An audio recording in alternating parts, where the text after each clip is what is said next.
sitting in the audience and really appreciating everyone that was up here doing the asking before me. Yeah. Seeing part of myself in each one of them. Yeah. And appreciating the answer that got me up to speed so that I could be here to have this conversation with Yes. you now.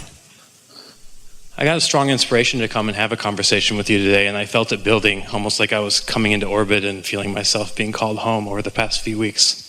So when the idea came, it felt really good to you. It felt really good. So you know for sure that you were in the receiving mode of source energy when that thought came. Yes. Esther's asking herself every day, several times a day, when an idea comes, where did it come from? Which receiving mode was I in? Was I on a high-flying disc when I received it or a low-flying disc when I received it? So, high-flying disc, and you received a question, a topic. I've received several questions, and then as I've continued to meditate every day, and I kind of go through a practice each day where I sit with my journal and I think of different things and practice different thoughts, seeing if I can put myself in a good feeling state. And this week I just got one answer after another, bam, bam, bam. And I was like, well, damn it, I don't have a question for Abraham now. We want to offer you a suggestion, because when you meditate and quiet your mind, now you're in the receiving mode. And when those thoughts begin to download and you start receiving, that's a wonderful thing. And then if you feel so inclined, that's when you take your journal and you let the thoughts flesh out a little bit more. The sequence of meditation and then journaling is much more powerful than journaling on your way to meditation.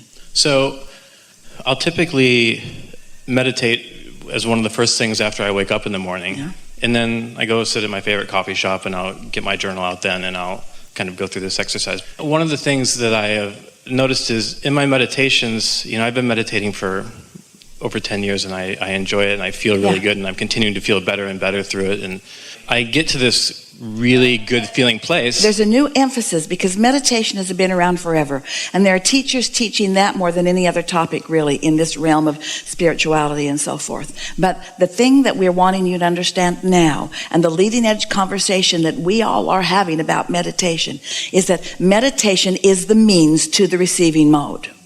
That's what it is.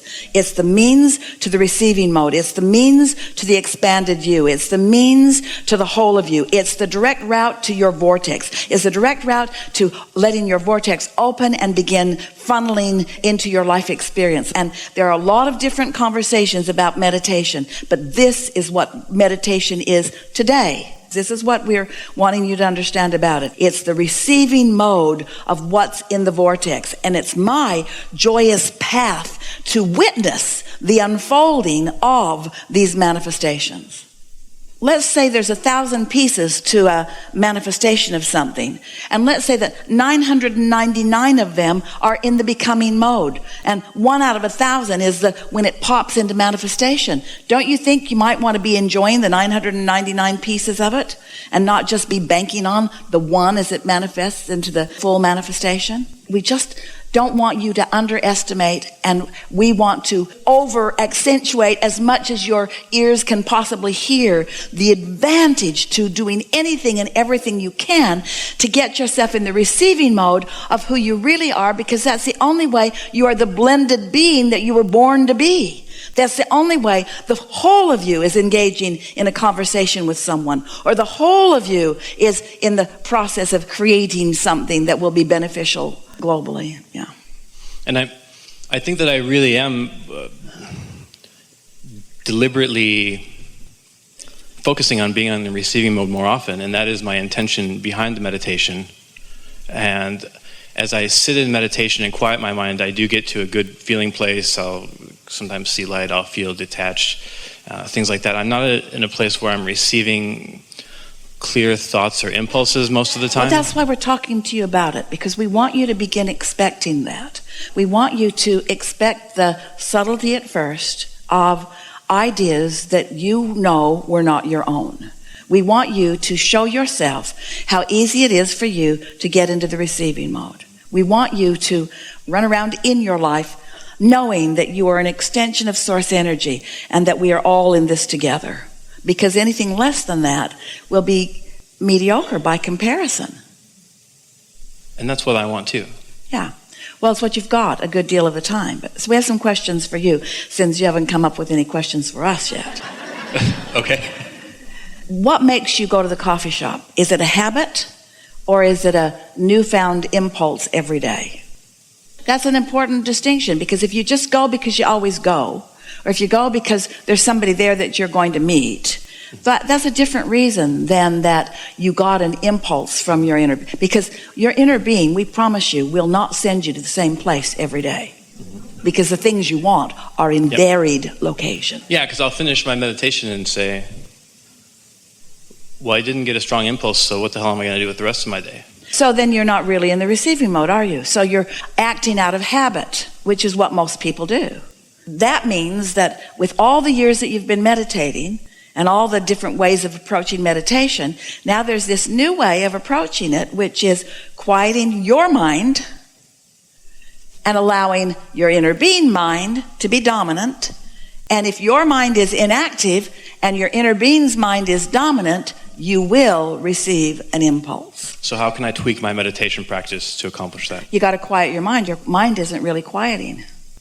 And most people aren't quieting their mind in meditation because they're trying to visualize something, or they're trying to make something happen in meditation. It's like praying and pleading. We're exaggerating because it's not a perfect comparison, but it's like a prayer where you're pleading for a result or an improvement. You're not in the receiving mode while you're pleading for something. While a prayer of appreciation, you're in the receiving mode. You see what we're getting at? Attraction is asking and allowing at the same time. I've really been listening to your coaching on meditation and applying it to my meditation practice, but clearly I'm not quieting my mind fully. So what else do you recommend? Maybe you're listening for something different than you think. You've undoubtedly heard the story, we've been offering it so much, about Esther receiving an impulse after coming out of meditation to play with her sound system.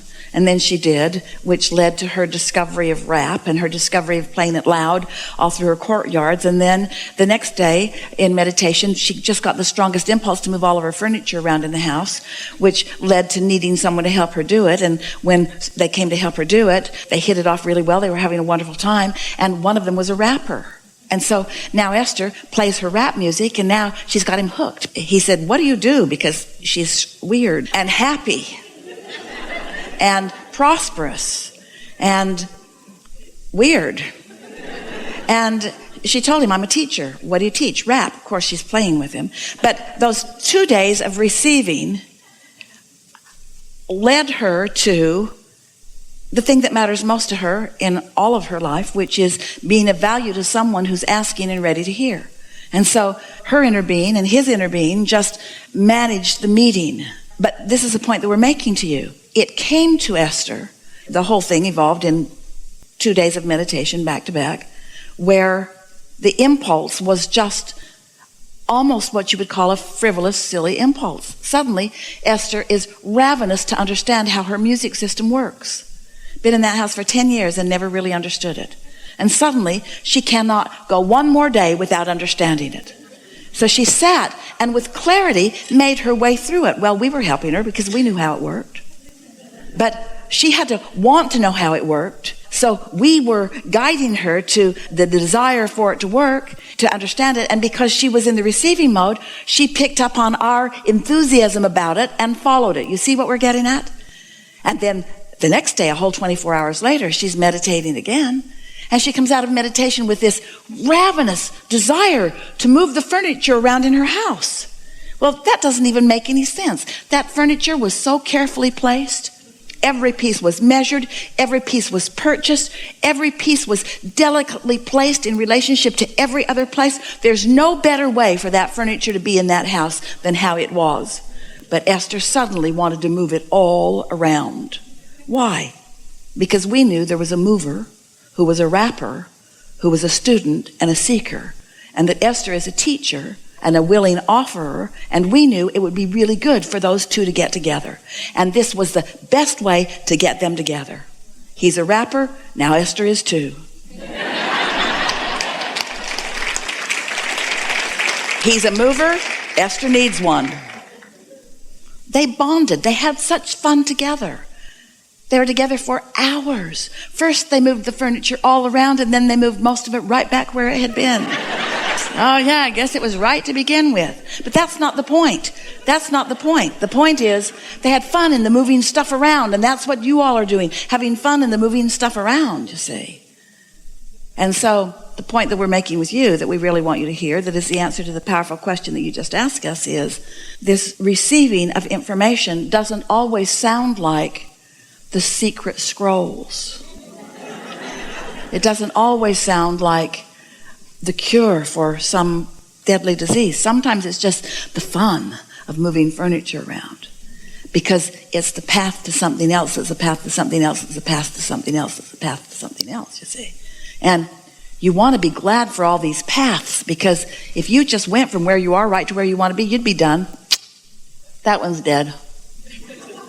He wanted, he received. That's done. It's not like that, is it? Because it's the feeling of life moving through you that it's all about. It's the hands in the clay. It's the you receiving the energy that creates worlds and flowing it through your consciousness, through your focus, for your results. Not because you're worthy, but because you can't be other than worthy.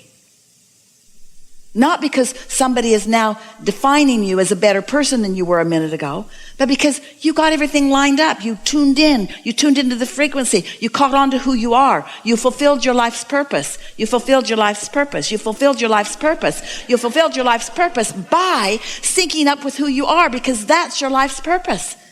You don't have something all figured out over here that you're on your way toward. Your life's purpose is joyful evolution. Joyful evolution. Your life's purpose is never-endedness. That's your life's purpose. Never to be done. Never-endedness. It's only humans that feel tired when we say that. Helpful? It's helpful. And knowing that and having heard that from past seminars, perhaps I'm not fully quieting my mind because I'm not even I'm not receiving and aware that I'm receiving the impulses that are more mundane. Let us just ask you some questions. So, when you sit, are you comfortable? Yes. Is it early in the day? Yes. And have you deliberately set this time aside so there's nothing nagging at you? Yes. And are you focusing on something? So just for a moment, just focus on that sound in the room. Can you hear it? Only that.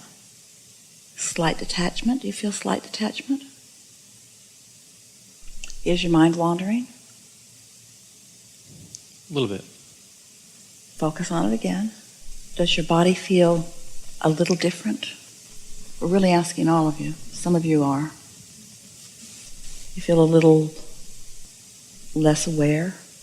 Harder for you. You're in the spotlight here, but feeling any impulse to move? Mm-hmm. You are? Mm-hmm. An impulse, not really a thought, not a definable thought, just an impulse. Mm-hmm. Now, if your eyes were closed, it would be more evident to you. It's like a willingness to think no thoughts, a willingness to carve out time to do nothing, a worthiness to not need to be productive, a worthiness to just be, a worthiness to just allow Source to wrap around you, a worthiness to just be. A willingness to not need to be active, a willingness to not need to do anything, a willingness to just sit in the ethers, a willingness to just let Source wrap around you and through you, a willingness to just wait until there's an impulse, and a willingness to let it be all right if there isn't one, a willingness to just let it be whatever it be, without any control of it, without trying to make it something, without trying to understand it. Just let it be. Let it be just this silent space where there's nothing for you to do, nothing that needs to be done, nothing that should be done, nothing that hasn't been done, nothing that should have been done better. Just a willingness to just sit there and be. Just sit there and be. You and Source Energy just being. You and Source Energy just sitting there and being. Source Energy just flowing through you to every cell in your body. Every cell in your body being refreshed and uplifted. Not thinking about it. It's just happening. It's not your work. It's not something for you to think about doing. It's something that you're just letting be.